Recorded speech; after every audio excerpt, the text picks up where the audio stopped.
My dad asked why I didn't name my son after him. I'm still debating whether to tell him the real reason. My name is Ryan Miller, and a few weeks ago, my dad asked me a question I've been avoiding for years. Why didn't you name your son after me? He said it casually, like he'd been holding it in and finally let it slip. I just froze, staring at him across the kitchen table, coffee cooling in my hands.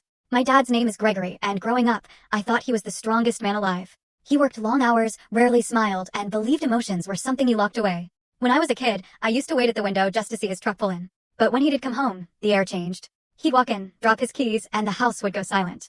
If I brought home a B+ instead of an A, he'd say, "Guess you didn't work hard enough." When I cried after losing my first baseball game, he told me, "Real men don't cry." I grew up learning love wasn't spoken, it was earned. When my wife, Laura, and I found out we were having a boy, she asked if I wanted to name him Gregory Jr. I said no faster than I meant to. She gave me this look, not judgmental, just curious. I told her I want him to grow up free of my past.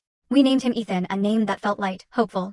A name that didn't carry the weight of years I spent trying to be someone I wasn't. But when my dad visited the hospital after Ethan was born, I saw the flicker in his eyes when he read the name tag. He didn't say anything, just nodded and muttered, "Strong name." But now, years later, that question came back, and this time, he wanted the truth. Part of me wanted to lie, to say it just didn't sound right, or that Laura had picked it. But the truth sat heavy in my chest.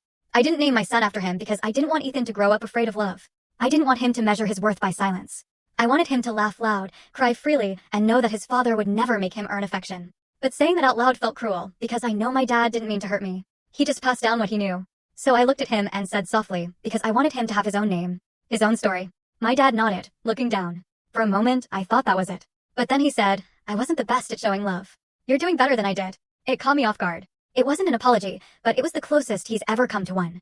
Later that night, I watched Ethan sleeping, his small hand curled around mine. And I realized breaking a cycle doesn't always come with applause. Sometimes it's just a quiet choice, a different name, and a father who finally understands why. Full story on the channel. Link below. Click now and watch what happened next.